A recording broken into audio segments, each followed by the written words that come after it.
Hello and good morning everybody. So today's topic is demand and supply, and this is the second lecture that we would be discussing. Okay, so the learning objectives of today's lecture are basically you need to understand what is demand, what is supply, and why we need to understand the demand and supply model. We need to understand how the demand and supply model works, and we also need to understand why we need to study this. We need to study this because if you want to understand that how the prices are being determined in a market, then we need to understand this model, because there would be an interaction of demand and supply in the market that would determine the price, and hence the quantities that would be bought and sold in the market. And finally, let me tell you something. The demand and supply models are basically heavily useful to make predictions about changes in prices and quantities, which means if you're demanding today more of the Apple iPads, which would be an indication that, okay, because the demand is increasing in the market, so it might affect the prices in the future, and hence the quantities that would be supplied in the future. So we need to understand demand and supply model basically, and this analysis of demand and supply actually helps us understand and predict how the world economic conditions can affect the market price and production. For example, if there is a political unrest in Middle East, Asia, and it affects the price of oil here in Australia, so we need to understand what's the link between the two. And demand and supply analysis actually helps us understanding this link between something happening in one part of the world and something, and the impact of this action on the rest of the world. And also this analysis helps us in analyzing the impact of government policies such as price controls, production incentives, taxes, and tariffs. Um, so, for example, if I take the example of production incentives, so if the government is providing subsidies to the builders, which means government is kind of encouraging those builders to produce or to construct more and more buildings in the country. For example, taxes. If there is a tax on tobacco, which means the incentive for the government is to discourage the consumption of tobacco. So there could be an impact of this kind of tax. There could be an impact of this kind of tax on the business decisions. We need to understand how these government policies can impact your decisions being in your business. And demand and supply analysis definitely helps us in understanding that. So different components that we need to understand before we understand what is the market analysis or what is demand and supply analysis. So basically, when we try to understand what is a market, there would be some interesting questions that would be coming into our minds. For example, I find it very interesting. The question number one, for example, why there are a lot of firms in some markets and not in others. I'll take the example, if you talk about railways in Australia, or if you talk about defense system in Australia, if you talk about postage in Australia, so why there are monopolies in these kind of industries, and why there is competition in airlines, why there is a competition in retail sector. So we need to understand why there are so many firms in one kind of market and why there are so less number of firms in other kind of markets. We need to understand that. Why the markets are efficient, and a market would be efficient where all the parties in the market are highly satisfied, which means the sellers are maximizing their profitabilities, buyers are maximizing their satisfaction levels, and everybody is happy, happy, happy. So why the markets are efficient? And if not, should the government intervene in markets to make them efficient? So this is what we need to answer when we understand what is a market. Now finally, what is a market? It is a group of buyers and sellers of a particular good or service. So what are the different components of a market? There should be a product in the market that would be the center of a transaction. So there needs to be a product that we want to sell. Now product cannot necessarily be a physical product. It could also be a service.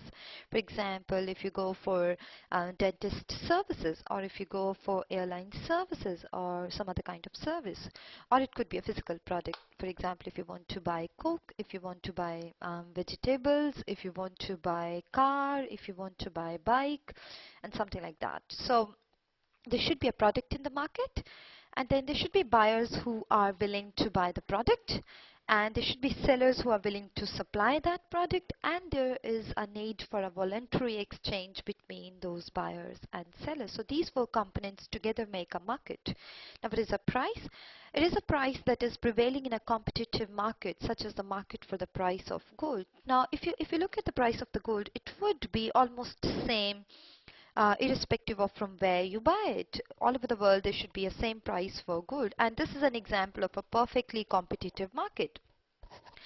Uh, but the problem is, in reality, we generally face imperfect markets, and in the imperfect markets are the markets where the producers sell same or the similar products, but they sell those products at different prices, such as petrol, electric products, cars. For example, petrol.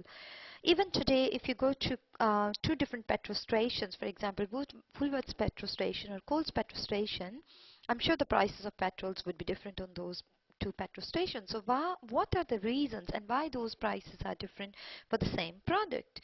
Likewise, cars. If you buy a car in Australia, or if you buy the same car in China, there could be different prices for that, and the reason could be different taxation levels in different countries and different costs of preparing or manufacturing those cars in different countries. Um, what is a competitive market? A competitive market is basically a market that is characterized by, number one, many buyers and sellers. So that if there would be many buyers and many sellers in the market, buyers competing with each other to purchase a product, sellers competing with each other to sell that product, that market would be more or less like a competitive market. It is a market that is not being controlled by only one person. It is a market in which a narrow range of prices are established, and it is a market where the firms are the price takers basically, which means no individual retailer, no individual producer can actually determine the price. They have to take the price that would be determined in the market. And products should be homogeneous. Homogeneous means they should be similar to each other, or they should be same products. For example, they could be physically same, or the qualities could be same. And last but not the least, there should be free entry and exit by firms, which means if you want to exit the business, nobody can stop you to exit from the business. So free entry, free exit by the firms is another feature of a market that should be termed as a competitive market. Now, what is a price? Price is basically the amount of dollars that must be given up in exchange for an item, and this price basically would be termed as a money price. Now, besides that money price, there is another kind of price which is known as relative price. So relative price would be basically the ratio of one price to another. For example, I'll give you an example here. For example, if the price of Coke is $1 and the price of coffee is $3, so the relative price would be, which is also called opportunity cost, so the relative price would be that you can buy 3 Cokes or you can buy 1 coffee. So 3 Cokes is equal to 1 coffee, which means we're talking about relative prices here. Demand, what is demand? Demand for a commodity is essentially consumers' attitude and reaction towards that commodity. When I talk about attitude and reaction, definitely there is a psychological aspect as well in that. So demand is basically, it's the amount of a commodity that a consumer would purchase or would be ready to take off from the market at various given prices in a given period of time. Now, it's important to understand the difference between desire and demand. So desire is a wish to have something. For example, I wish I have Mercedes, but that does not mean that the Mercedes producers should start producing one extra Mercedes for me. No, it is not a demand for the market. It is actually a desire only. So for any desire to be called as a demand, there has to be 3 features. Number one, there has to be a desire to have something. Number two, we should have enough resources to buy that product. And finally, we do have the desire, we do have the resources, but the final condition would be we are willing to spend those resources to purchase the product. So it's important to understand that the demand is something where we should be willing to buy something, we should have resources to buy something, and there's a desire to buy something. So, demand model. The term demand refers to the relationship of all the buyers as a total group between the price of the good and quantity demanded of the good. So it's basically if there would be different prices of a good in the market, how the consumers are going to react to those prices. What is the relation between the reaction and those prices? So that would determine the demand in the market. Now, demand is nothing but uh, a consumer's reaction towards a commodity. And if we need to understand, if we need to understand the demand and supply analysis, we actually need to understand what are the graphs through which we can explain demand and supply relationships. So we need to understand different components of the graphical presentation of a demand model. So first component of a graph would be the demand curve, and it is a negatively sloping curve. Now the demand curve shows the relationship between the quantity demanded of a good and its price when all other influences on consumers' planned purchases remain the same, which means we make an assumption that is known as ceteris paribus. Now what is ceteris paribus? This is an assumption where we assume that everything else remaining as constant. So a demand curve would be a curve that is negatively sloping and that shows a relation between quantity demanded of a product and its price, keeping all other factors as constant. Demand schedule, it would be a table showing various levels of demand at different prices. For example, if the price of Coke would be $3, what would be the demand for Coke at that particular price? And if the price goes up, how it's going to impact different demand levels for that product. So that would be a tabular presentation of different prices at different demand levels, which is known as demand schedule. Now this one is important, law of demand. It's basically a law that expresses the functional relationship between price and quantity demanded. So law of demand implies that there is an inverse or negative relationship between the price and quantity demanded, other things remaining the same. Now again we make an assumption ceteris paribus. This is really an important assumption because this assumption helps us to understand the relation between two variables and keeping aside all other variables that can actually affect this relationship. So when the price of a product increases, the quantity demanded will decrease. This is basic law of demand. It suggests that there is a negative relation between price and demand of a product. So when the price of a product would increase, the quantity demanded would decrease.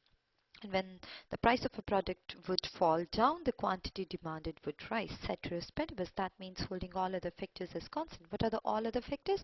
We'll discuss in a short while. So demand schedule, basically it lists the quantities demanded at different prices. So if you have a look at this table here, this is basically a demand schedule. It would tell you that if the price of a printer would be $175, there would be 3 printers demanded in the market and 3 would be sold in the market. So if there would be a market equilibrium, of course. So if the price goes down to 150, the demand for the printers increases to 4. If the price still goes down to 125, the price goes down, the demand goes up. So basically, if the price goes down, the demand goes up, which means the demand curve, if you join these points here, you'll get a curve which would be negatively sloping curve, and this curve would be known as the demand curve.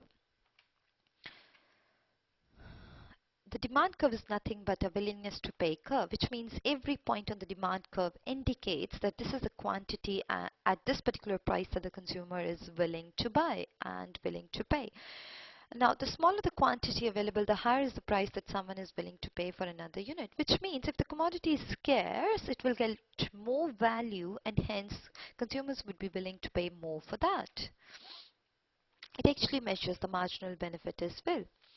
Now, the demand side of the market, we were talking about, I was talking about basically the individual demand curve and individual demand schedule, but now it's important to understand that what is market demand, and market demand is nothing but basically it is a demand by all the consumers in the market. So for a given product at a given point in time. So market demand curve is derived by horizontally summing all the individual demand curves for a good or service. So if you add on horizontally all the individual demand curves, so for example, if there would be three consumers in the market, A, B, and C. So if you add up horizontally A's demand curve with B's demand curve and C's demand curve, you'll get a horizontal summation, and that would be equal to the market demand curve. For example, this is the quantity of printers per month. So this is a price. This is the demand for those printers by group A, by group B, group C, and this would be the market demand. So 3 printers are demanded by group A at this price, 5 by group B, 6 by group C. If you add these, you'll get the market demand for these printers, which is equal to 14 printers. So this is group A's demand curve, group B's demand curve, group C's demand curve, and if you add A plus B plus C, that would give you a market demand curve for the printers by all the consumers available in the market. Okay, so that was market demand curve. Now, law of demand. I told you that law of demand indicates that there is a negative relation between price and quantity demanded of a good. So basically, how this law of demand works, it works through two effects, and one is known as substitution effect and other is known as income effect. So what is a substitution effect? So what happens is when the price of a good rises, consumers are more willing to substitute other relatively less expensive goods for this expensive good, and quantity demanded falls. For example, uh, Coke and Pepsi, they're a kind of perfect substitute. So what happens if the price of Coke goes up? So if the price of Coke goes up, so it becomes relatively expensive as compared to Pepsi. So what I would do now is I would like to replace Pepsi. That is, I would like to substitute more Pepsi for Coke, which means if a product becomes expensive, I would like to find substitutes that can replace that product's demand. So this is known as substitution effect. Likewise, what is income effect? So when the price of a good rises, a consumer's purchasing power or real income falls, causing them to decrease consumption. Now, example would be, for example, I have a weekly income of say $100. Price of Coke would be $1. Real income would be equal to 100 Cokes, because with those $100 of mine, I can buy 100 Cokes. So my real income should be equal to the purchasing power of those $100. And if I express that in terms of buying of Cokes, it would be equal to 100 Cokes. Now, if the price of Coke increases to $2, the real income would be equal to 50 Cokes, which means now I only have the capacity to buy 50 Cokes, which means though my nominal income remains $100, but the real income, which means the purchasing power of my income, falls down to 50 Cokes. Interesting would be to know, are there any exceptions to the law of demand? That is there any commodity for which if the price goes down, we purchase less of that, or if the price goes up and more is purchased? Any suggestions? Um, I think we need to discuss this in our workshop, and I can give you one example here where the law of demand does not hold good, and that example would be an example of an inferior commodity. Now, what is an inferior commodity? An inferior commodity is a commodity that I don't want to purchase, but I have to purchase because I don't have budget enough to purchase a better commodity. An example, this could be a subjective example. So you tend not to agree with me, but it's just an example to understand that one commodity can be relatively inferior to other commodities. For example, if I don't have enough money, I can't buy a car, I travel by public transport. So as soon as I get enough money, I get the capacity to buy a car, then traveling by the public transport could become an inferior commodity for me, knowing the fact that I have to wait for a long time for the buses, and then it takes lots and lots of extra time for me to commute through public transportation. So in that case, traveling through public transportation can become an inferior commodity. And as I get more income, I would like to buy car rather than just traveling through public transportation. So that could be an example where the law of demand does not hold good. Another example could be cheap food. So I don't want to buy that cheap food, but I have to buy those local brands or the cheap food because I don't have enough money to buy expensive brands. So once I get more income, I would stop using these inferior commodities. So that could be an exception to the law of demand. Now next is movement versus shift in demand curve. So what are the factors that can affect demand? What are the factors that can actually affect my demand or my consumption behavior in the market? For example, a change in price. Now, a change in price can cause a movement along the demand curve, which means if the price falls, there is an increase in the quantity demanded, and then there would be a movement down the demand curve. If the price rises, there would be a decrease in quantity demanded and hence a movement up the demand curve. So basically, we need to understand, before I show you those moves in a model, we need to understand the difference between demand and quantity demanded. So demand is basically the relationship between price and quantity demanded, and quantity demanded is a point on the demand curve, that is the quantity demanded of a particular at a particular price. If you look at this diagram here, okay, so I'll show you the points here. We take price here and we take quantity here. Now quantity here would be quantity demanded because we're talking about the demand curve here. So if the price falls from P1 to P2, the quantity increases from Q1 to Q2, which means we would be moving on the same demand curve from this point to this point. So that would be known as movement along the demand curve, and this movement is basically uh, when there would be a change in the price of the commodities. Now we'll talk about the shift in the demand curve, which means though we're talking about move here from this point to this point, is there any way that this whole demand can shift towards right or towards left? Yes. There are factors that can affect the whole demand curve to either shift to the right or the left. So we need to understand those factors. Now what are the determinants of demand that can shift a demand curve?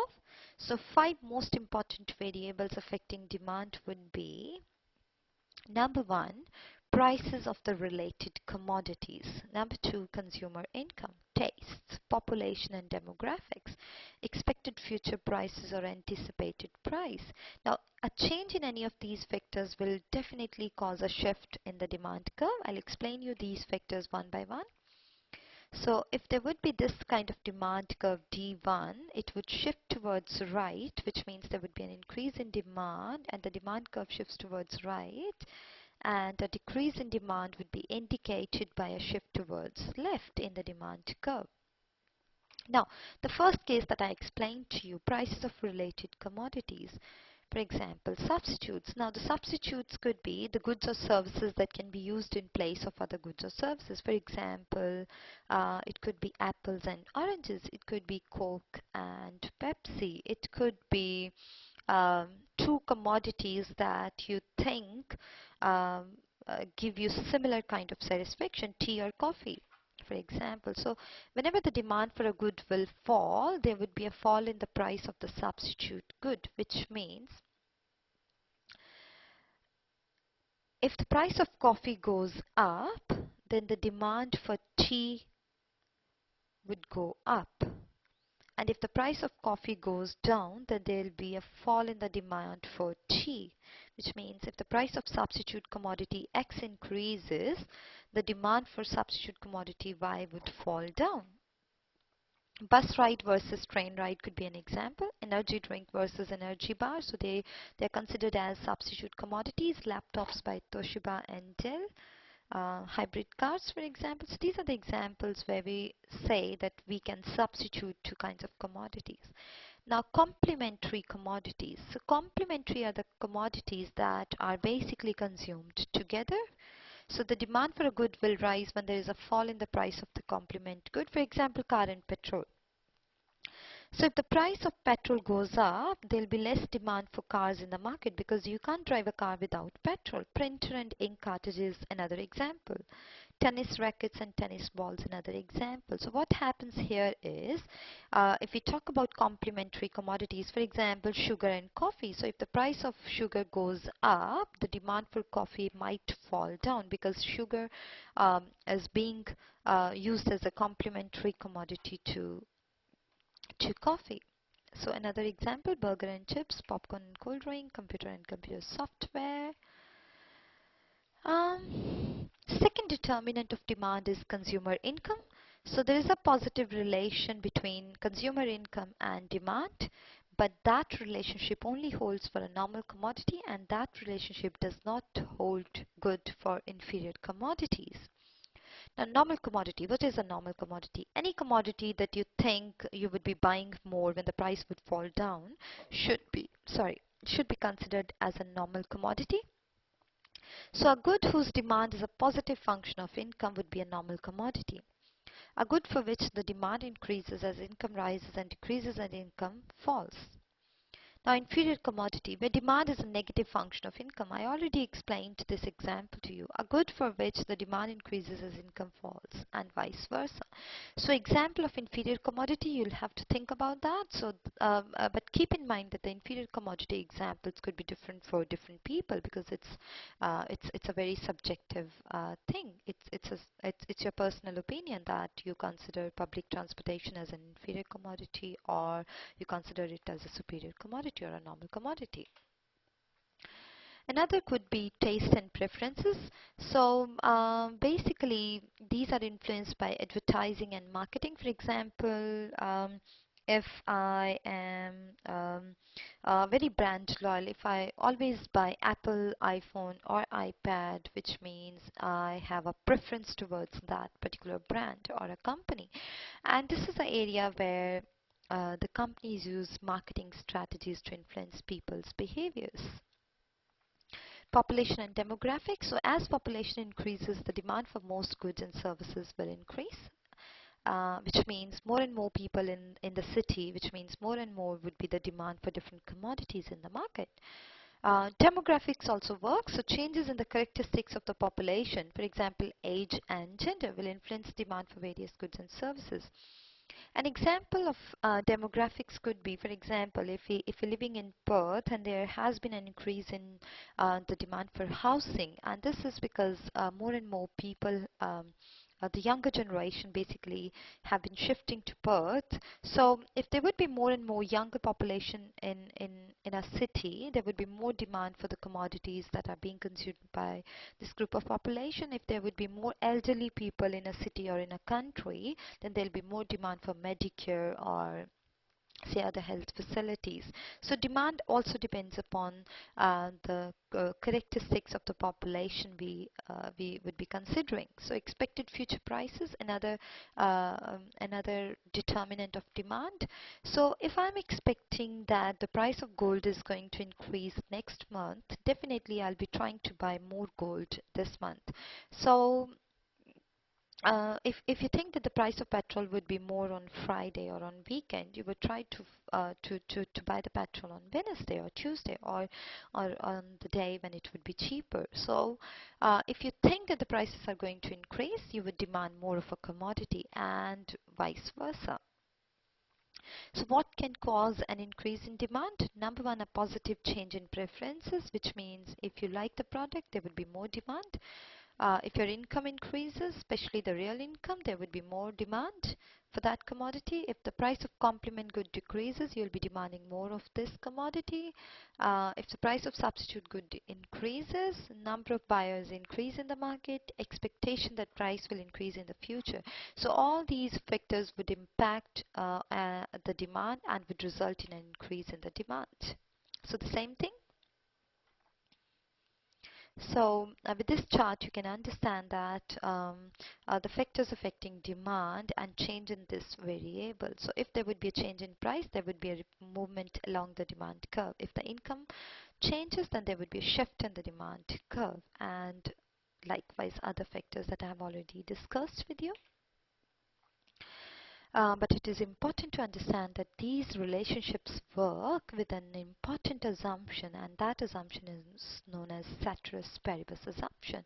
So we have to assume that the law of demand works when the price of commodity increases, demand for a commodity decreases, but other factors should remain as constant. And we have been talking about two types of changes: change in quantity demanded, change in demand. So if I would be talking about movement from A to B, this would be a change in quantity demanded of the printers because of a change in price.